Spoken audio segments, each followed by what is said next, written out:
Halo guys, selamat siang. Perkenalkan, nama saya Wahyu Trisnamukti. Jadi pada kesempatan kali ini saya akan mempresentasikan mengenai materi ruang lingkup manajemen keuangan internasional. Nah, jadi apa itu manajemen keuangan internasional? Jadi manajemen keuangan internasional itu adalah ilmu dan seni yang vital dalam mengelola sumber daya keuangan perusahaan multinasional yaitu MNC yang beroperasi melintasi batas-batas negara. Jadi fokus utamanya itu adalah pada perencanaan, pengorganisasian, dan pengendalian aset serta kewajiban keuangan dalam konteks global yang kompleks. Nah, inti dari manajemen keuangan internasional ini adalah memastikan bahwa keputusan finansial perusahaan mengoptimalkan nilai pemegang saham global sambil memperhitungkan pengaruh fluktuasi nilai tukar, perbedaan regulasi, dan berbagai resiko internasional yang unik. Nah, selanjutnya perbedaan MKI dan manajemen keuangan domestik. Yang pertama, untuk MKI sendiri memiliki kompleksitas yang tinggi tetapi sederhana.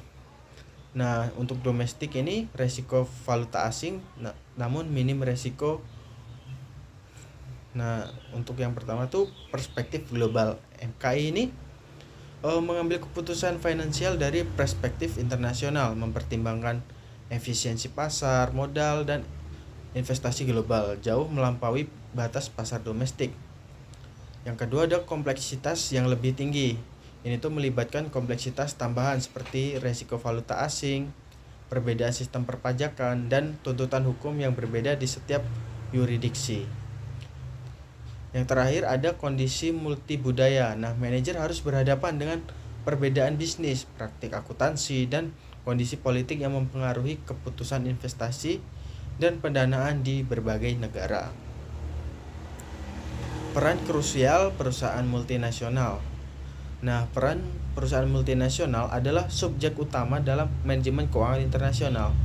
Mereka ini beroperasi dan memiliki aset di dua negara ataupun lebih. Nah, mengelola modal, teknologi, dan pemasaran secara terpadu di pasar global. Nah, perusahaan MNC ini memainkan peran ganda sebagai penggerak utama dan dalam integrasi ekonomi global dan sebagai kontributor penting bagi pertumbuhan dan pembangunan negara penerima. Nah, fakta menunjukkan bahwa sekitar 60% perdagangan internasional adalah transaksi internasional antara anak perusahaan dalam jaringan perusahaan multinasional internasional itu sendiri. Nah, ini menunjukkan betapa sentralnya peran mereka di dalam perusahaan global. Nah, 3 pilar keputusan utama dalam manajemen keuangan internasional.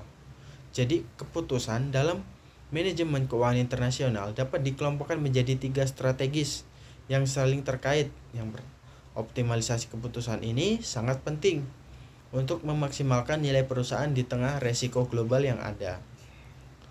Yang pertama ada keputusan investasi.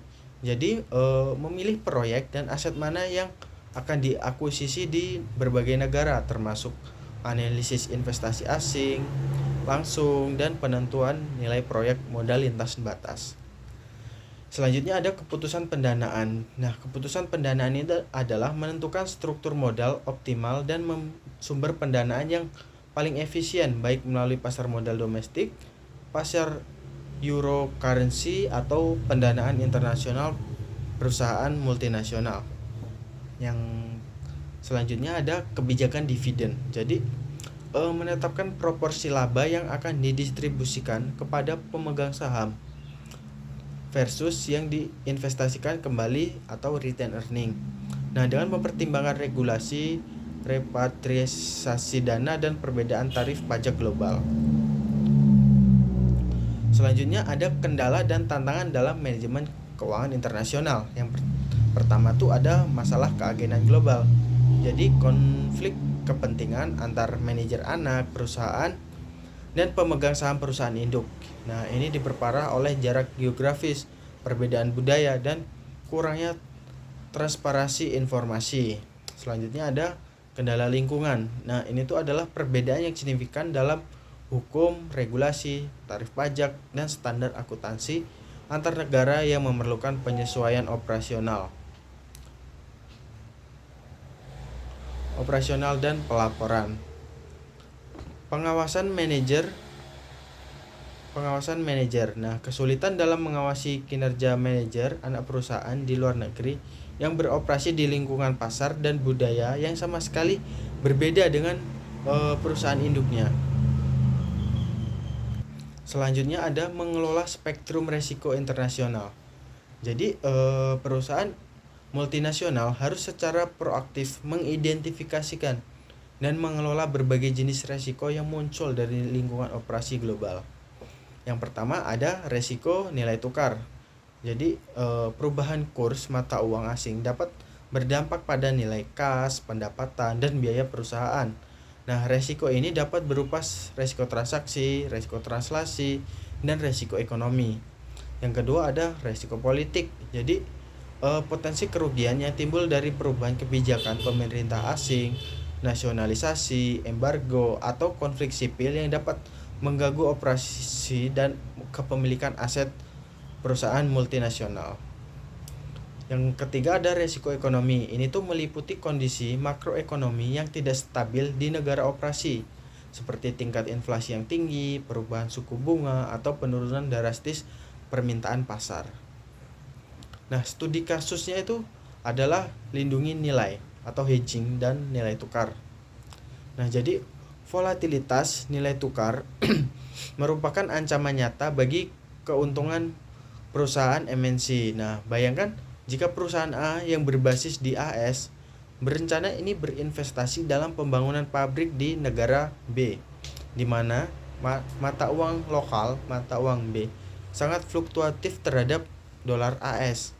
Nah, karena ketidakpastian ini, perusahaan A menunda investasi atau membatalkan proyek tersebut. Nah, untuk melanjutkan, mereka harus mengajukan strategi lindungi nilai atau hedging.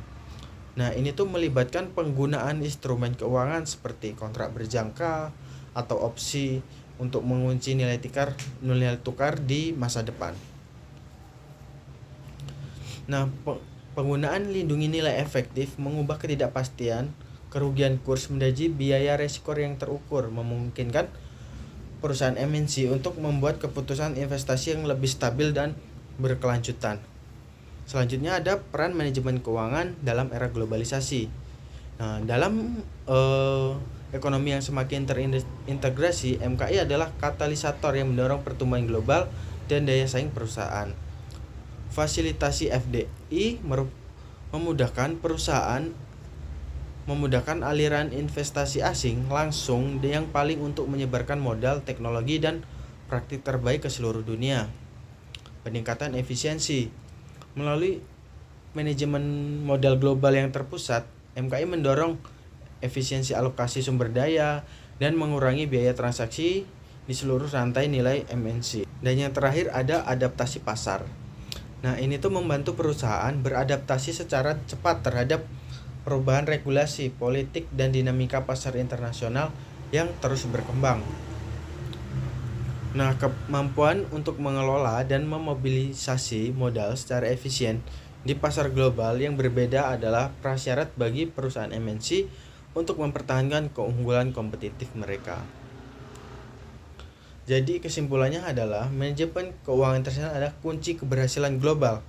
Nah, integrasi finansial global. Nah, manajemen keuangan bukan hanya tentang mengelola uang, tapi bagaimana mengintegrasikannya keputusan keuangan strategis dengan resiko dan peluang yang ditawarkan oleh pasar global. Nah, hal ini memastikan bahwa operasi manajemen keuangan internasional selaras dengan tujuan memaksimalkan nilai pemegang saham global dengan keunggulan kompetitif, perusahaan yang mengelola resiko nilai tukar dan politik secara efektif. Fokus utamanya untuk pemahaman mendalam tentang investasi lintas batas, strategi pendanaan yang optimal secara internasional. Baik, mungkin untuk presentasi dari saya mengenai materi ruang lingkup manajemen keuangan internasional cukup sampai di sini. Jika ada salah kata dalam pengucapan pembabaran materi, saya mohon maaf, dan akhir kata saya ucapkan terima kasih.